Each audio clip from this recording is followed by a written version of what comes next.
o luto, e principalmente a questão da viuvez, é algo que vai modificar todo o sistema familiar também.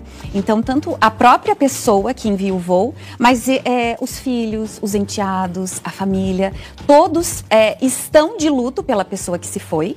Né? Então, no caso, quem faleceu foi a mãe, foi o pai, foi o tio. E aí, como assim, de repente, aparece um novo integrante ou uma possibilidade de uma nova pessoa aí para pertencer a essa família. Então, isso causa e mobiliza, sim, cada um de um jeitinho. E o que é muito importante da gente pensar?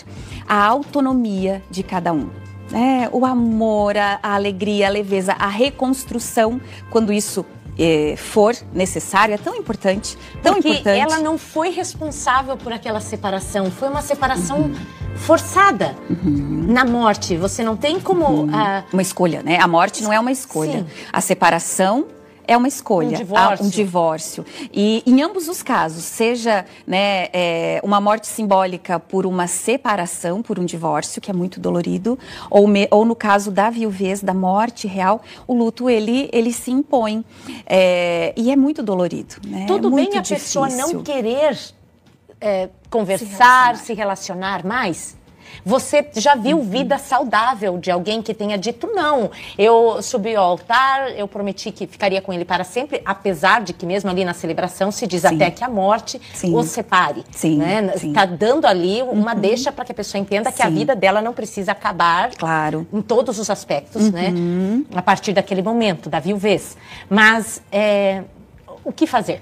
É bem legal isso que você traz, Vani, porque mobiliza, né? Mobiliza muito essa questão. E sim, a pessoa é que vai sentir, por isso não tem uma regra.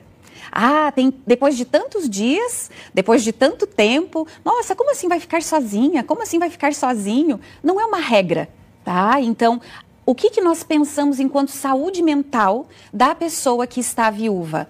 Dela conseguir se sentir bem com ela mesma, assumir a sua rotina, a sua vida de qualidade, porque de repente agora ela vai descobrir novos hobbies, agora ela vai ter tempo de se dedicar a outras coisas, mas também, por que não, encontrar um novo parceiro, uma nova parceira, um novo amor. E se tiver aquela sensação de traição? Sim.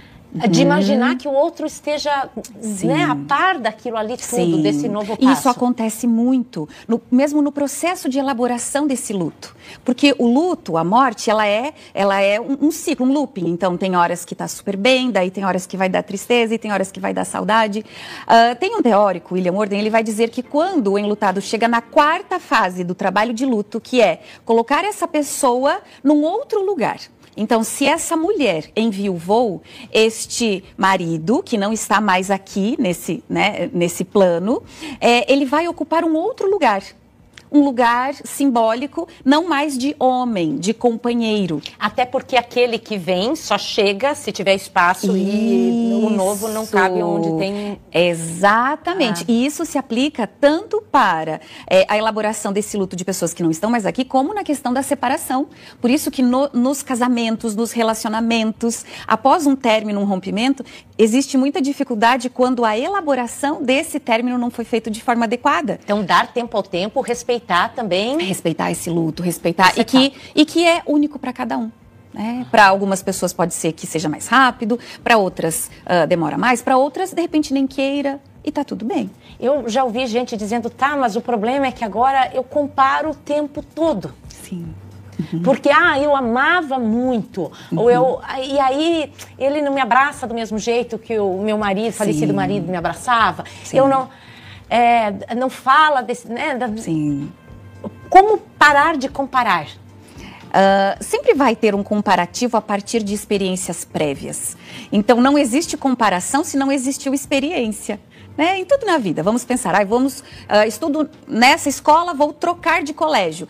Mas lá tinha aqueles colegas, tinha aquela prof, tinha aquela estrutura. Então, ao Viva Bem era pela manhã, era à tarde. Isso, acaba comparando, porque a partir das experiências, então, o tempo todo, perceber, é isso que eu quero, o que eu estou sentindo agora. Por isso que o processo de luto, ele é constante. A pessoa que a gente amou uma vez, a gente vai continuar amando e colocar ela nesse outro lugar.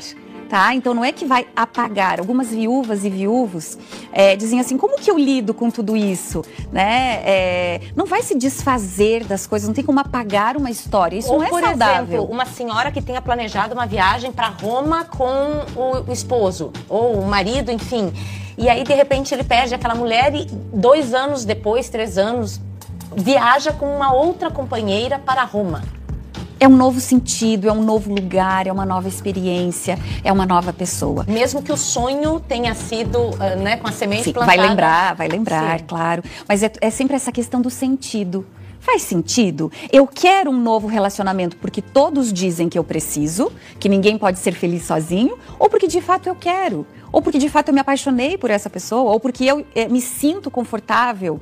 Então, a resposta está sempre dentro da gente. O que fazer com o julgamento quando surge outro alguém muito rapidamente? Sim, essa questão do tempo, né, Vânia? Como as pessoas julgam? Nem esfriou. Isso, né? Ouço muito isso. Ouço muito. Cada caso é um caso, por isso que nós não podemos julgar, né? Vamos pensar aqui dentro do processo de luto, tem a questão do luto antecipatório. Às vezes uma pessoa que estava doente, uma pessoa acamada, o cônjuge pode ter feito esse luto antecipatório antes.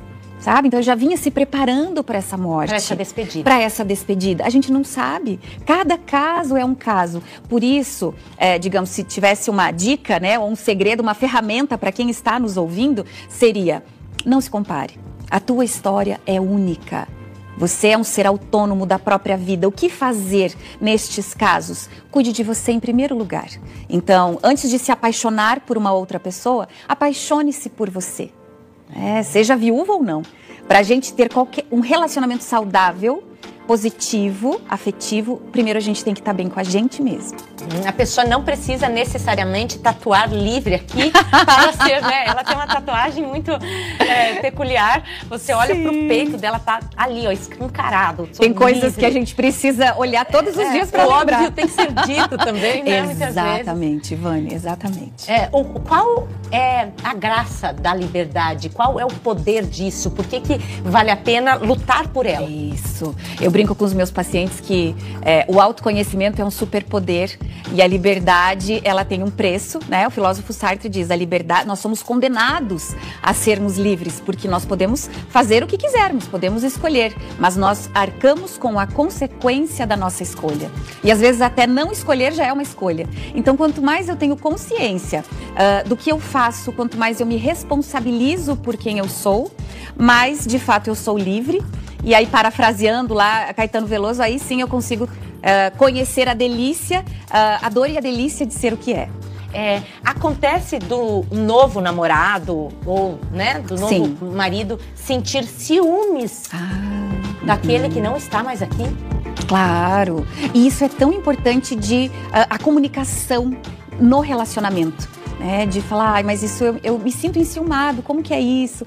Traga para a relação, converse, a comunicação aberta entre o casal, sabe? De falar, olha, eu me sinto dessa forma, ou mesmo a viúva ou o viúvo, de falar sobre. E ter humildade para reconhecer, olha, tem um negócio pegando aqui, quando você preciso fala falar. Que ele trazia o café da manhã na cama, e daí eu me sinto menosprezado porque eu talvez não faça esse gesto. Exatamente. A comunicação é a longevidade dos casais. Seja um casal de segunda união, seja um outro relacionamento, a comunicação com a gente mesmo para ter um bom relacionamento conosco e, consequentemente, com as pessoas à nossa volta. Mexe com a autoestima também o luto. Com certeza, com certeza. Tem uma baixa ali na questão da autoimagem, porque essa pessoa está se redescobrindo os seus papéis também, porque aquele parceiro, aquela parceira de vida não está mais ali. Então, algumas coisas ela vai ter que fazer e se descobrir também nesses novos papéis. Tem filho que se atreve a olhar para a mãe e declarar para ela que ela está expressamente proibida de levar outro homem para dentro de casa. Isso, mais em relação à mulher, tem muita diferença. Temos. Abraçar um novo relacionamento entre homem e mulher? Tem, Vânia. A questão cultural também, dos viúvos e das viúvas. Então, até tem na literatura alguns estudos feitos que os homens, eles demoram muito, demoram menos do que as mulheres. Então, para as mulheres ainda existe uma questão culturalmente de que era só aquele parceiro. Então, né, existe ainda um pouco desse machismo. Se a mãe precisar deixar de falar com o filho, pelo menos por um tempo, para mostrar que independentemente das vontades dele, ela seguirá. Sim. Você a apoia? Se ela falar assim, ok, eu lutarei pela minha felicidade, estou toda aberta a ser sua mãe, muito presente na sua vida, nossa casa sempre aberta para você, mas a mamãe vai sim ter um novo amor. Você sabe que essa questão, Vânia, é bem importante a gente olhar, que é um luto aí desses filhos pelo papel de homem e mulher dessa mãe. Então, quando essa mãe sempre ocupou um papel de mãe e aí agora está buscando um novo parceiro, esse pai busca uma nova parceira, aparece aí o homem, a mulher.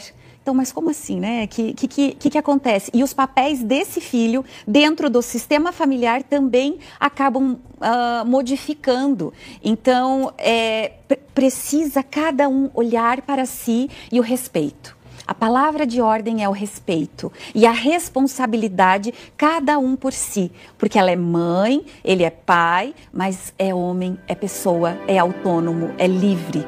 E tem uma vida só nesse plano. E tem uma vida autônoma, necessário. Então, assim, dentro do luto, às vezes, cada um está num momento diferente. Então, esse viúvo, essa viúva, pode ser que já está muito bem elaborado com relação à parceira, o parceiro que se foi. Mas os filhos ainda não. Então, apresentar um companheiro, uma nova companheira, uma namorada, pensar sobre isso, é uma afronta. E se existe alguém muito interessado naquele que não tem mais um parceiro agora ao lado, porque está na fase do luto. Em que momento se aproximar, com quais palavras? Sim. Como se começa delicado, uma conversa, né? É quando você diz, nossa, eu sempre te admirei e hoje eu tenho talvez a oportunidade de viver uma história de amor com você. Sim. As pessoas vão se aproximar a partir da comunicação de que estou pronta para que você se aproxime, né? Então, também muito ler sinais. Ler sinais, necessário nessa e em todas as outras situações. Porque pode ser que aquela pessoa ela vai oportunizar isso também.